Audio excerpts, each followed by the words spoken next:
Berbagai peristiwa unik, menarik hingga tragedi terjadi selama sepekan ini. Rangkaian peristiwa tersebut kami rangkum dalam segmen On This Week malam ini.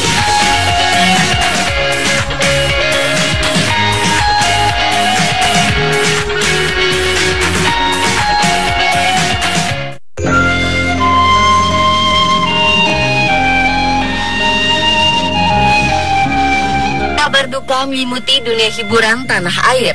Dr. Andes Suyadi atau lebih dikenal dengan nama Pak Raden meninggal dunia di usia ke-82 tahun. Pak Raden menghembuskan nafas terakhirnya pada Jumat 30 Oktober sekitar pukul 22 waktu Indonesia Barat di Rumah Sakit Pelni Petamburan, Jakarta.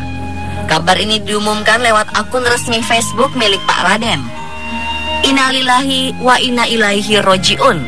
Telah wafat kakek kami tercinta, guru bangsa, legenda dongeng Indonesia, maestro sketsa Indonesia, Dr. Suyadi alias Pak Raden.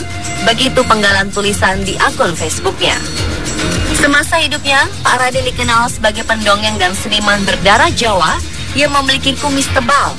Pria kelahiran Puger, Jember, Jawa Timur pada 28 November 1932 ini merupakan tokoh yang menciptakan Si Unyil dan kawan-kawannya. Sebelum menghembuskan nafas terakhir, kondisi kesehatan Pak Raden sempat menurun drastis. Pria yang identik dengan blangkon dan kumis lebatnya itu mengalami infeksi pada paru kanan.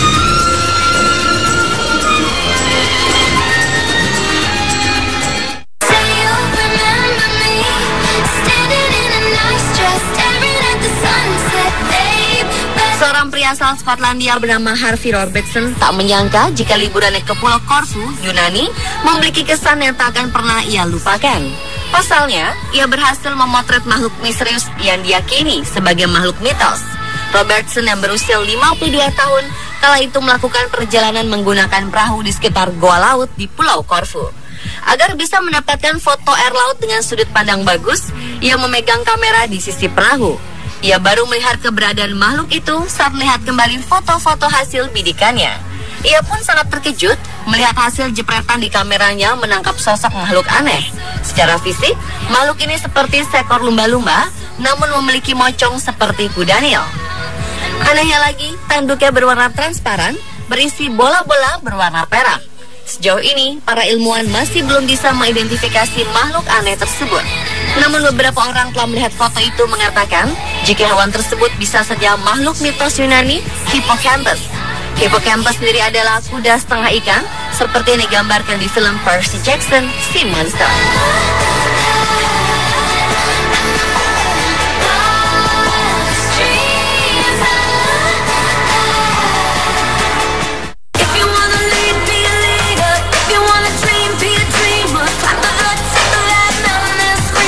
Joe Milne adalah wanita dengan indera penciuman luar biasa.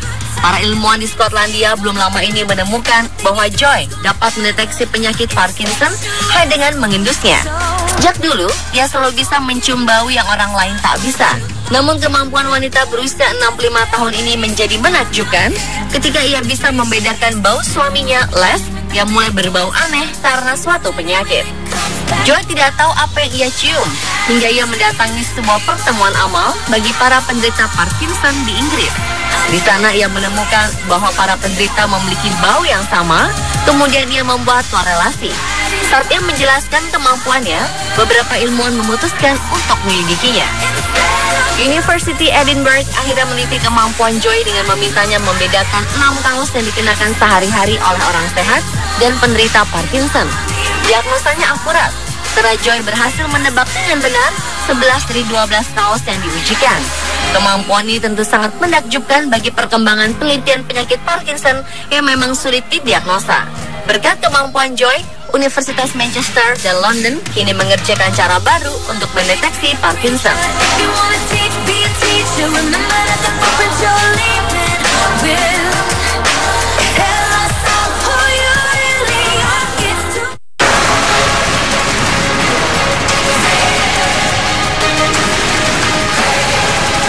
Joyce Kingsley tengah menonton TV saat dia mendengar suara yang begitu keras.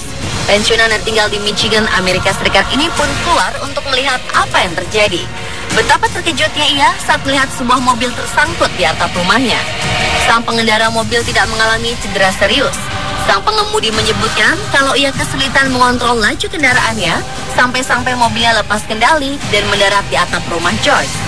Meski terdengar aneh, sesungguhnya tak ada yang salah dengan insiden tersebut. Ternyata atap belakang rumah Joyce sama tinggi dengan bukit kecil di belakang rumahnya, sehingga mobil tersebut bisa tersangkut di atap rumah. Tidak ada yang terluka dari insiden unik ini.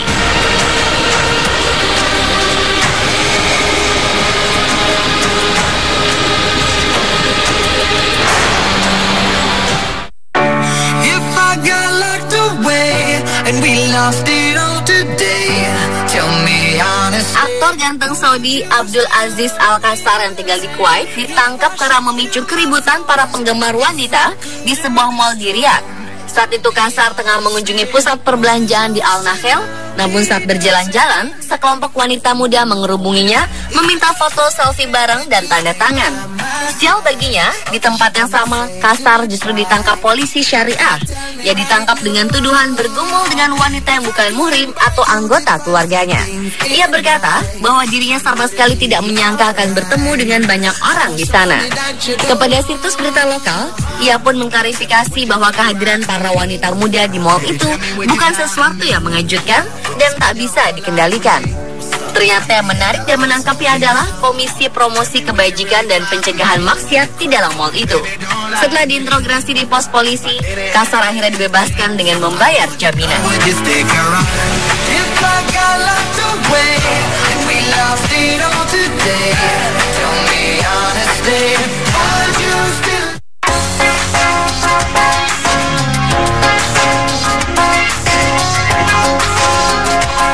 Anda mendengar ada bunga yang mengeluarkan panas? Ya, panas seperti api ini dimiliki oleh bunga berbentuk unik dengan nama kubis sigung. Bunga bernama latin Symplocarpus viridis ini biasa ditemukan di hutan dan lahan basah di seluruh Kanada Timur dan Timur Laut Amerika Serikat.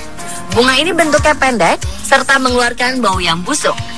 Saking panasnya, kubis sigung ini bahkan bisa tumbuh dari tanah menembus salju. Akibat lelehan salju, sekeliling bunga ini menjadi pemandangan unik seperti kolam kecil. Bunga ini menjadi salah satu tanaman langka yang memiliki kemampuan termogenesis, yakni menghasilkan sejumlah panas yang bahkan tidak bisa dilakukan mamalia. Ketika udara sekitar semakin dingin, maka bunga ini bisa memiliki suhu yang lebih panas. Ketika udara dalam kondisi suhu 15 derajat Celcius, maka kubis sigung menaikkan suhunya sebesar 9 derajat Celcius. Sementara jika kondisi udara minus 15 derajat Celcius, maka tanaman ini menaikkan suhunya 30 derajat Celcius.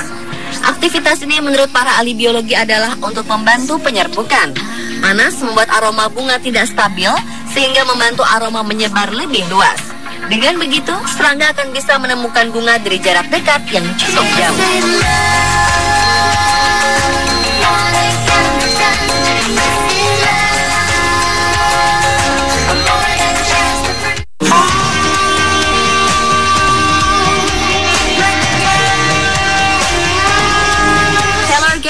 Memicu kepanikan di rumahnya pada Kamis 29 Oktober 2015 pagi. Ia tidak ditemukan di dalam kamarnya. Ternyata gadis berusia 19 tahun itu tidur sambil berjalan sejauh 14 km. Gadis asal Arvada, Colorado ini tidak hanya berjalan dalam keadaan tidur sejauh 14 km, tetapi juga sempat menaiki sebuah bus. Ia juga sempat berhenti di sebuah toko serba ada.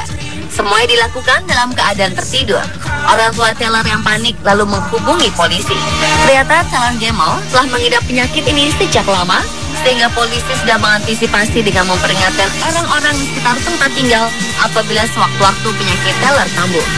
Orang tua dan polisi menyebar fotonya di jalan-jalan dan saluran televisi lokal.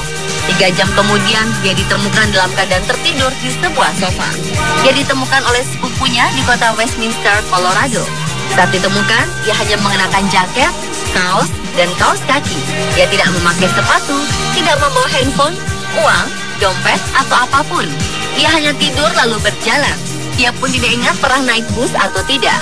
Taylor Gemmell menderita penyakit tidur sambil berjalan yang cukup parah. Penyakit ini diketahui lebih banyak menyerang anak-anak di bawah 17 tahun.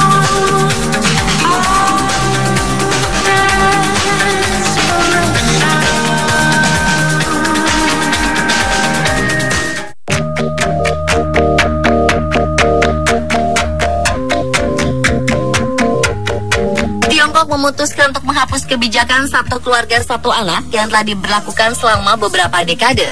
Kini semua pasangan di Tiongkok boleh memiliki 2 anak. Tiongkok yang kini berpenduduk 1,3 miliar orang menerapkan kebijakan satu keluarga satu anak sejak 1979. Tujuannya untuk mengurangi angka kelahiran dan memperlambat laju pertumbuhan penduduk. Namun belakangan kekhawatiran terhadap populasi menua, di mana sejumlah lansia lebih banyak dari usia produktif, memicu tekanan perubahan kebijakan. Kebijakan satu keluarga satu anak diperkirakan telah mencegah sekitar 400 juta kelahiran sejak diberlakukan. Pasangan yang melanggar kebijakan ini menghadapi sanksi dari denda hingga kehilangan pekerjaan. Seiring berlalunya waktu, kebijakan tersebut diperlonggar sejumlah provinsi.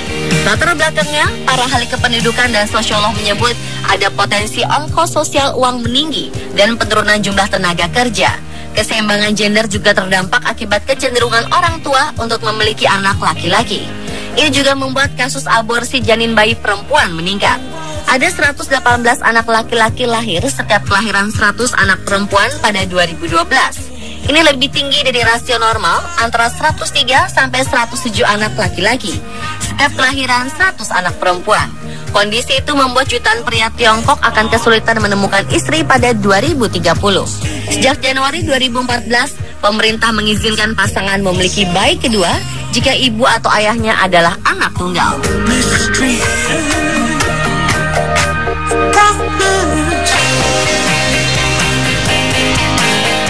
Pemirsa, telah rangkaian peristiwa yang terjadi selama sepekan yang kami rangkum untuk Anda.